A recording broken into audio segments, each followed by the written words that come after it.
Good morning সবাইকে। আজ যেহেতু বৃহস্পতিবার তাই মা সকাল সকাল পুজো দিয়ে নিচ্ছে, আর মা পুজো দিয়ে নিচ্ছে দেখে ভাবলাম সকালবেলার চাটা আমি করি। আর যেহেতু মার আর আমার খুব ঠান্ডা লেগেছিল তাই ভাবলাম সোনা মা যেভাবে চা করে দিত আমার ঠান্ডা লেগে গেলে ঠিক সেইভাবেই চাটা আজকে করবো।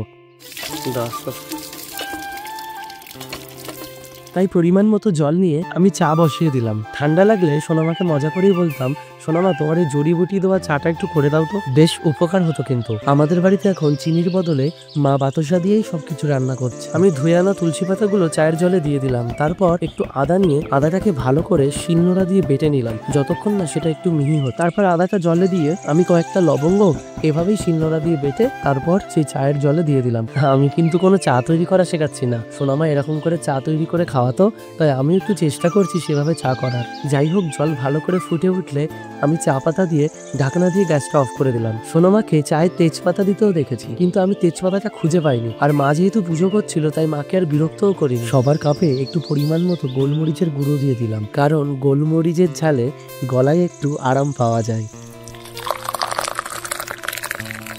তারপর চায়ের কাপে চা ঢেলে আমি টেবিলে নিয়ে গেলাম। মা পুজো দিয়ে সে চায়ে এক চুমুক দেওয়ার পরে জিজ্ঞাসা করলাম কেমন হয়েছে মা, বললো দারুণ হয়েছে। যাই হোক, এবার এই জড়িবুটি দেওয়া চা খেয়ে যদি আমাদের সর্দি কাশি আর এই গলা ব্যথাটা ঠিক হয়। আজকের মতো ব্লগটা এই পর্যন্তই। তোমরা ভিডিওটিকে লাইক করো আর চ্যানেলটিকে মনে করে সাবস্ক্রাইব করো কিন্তু।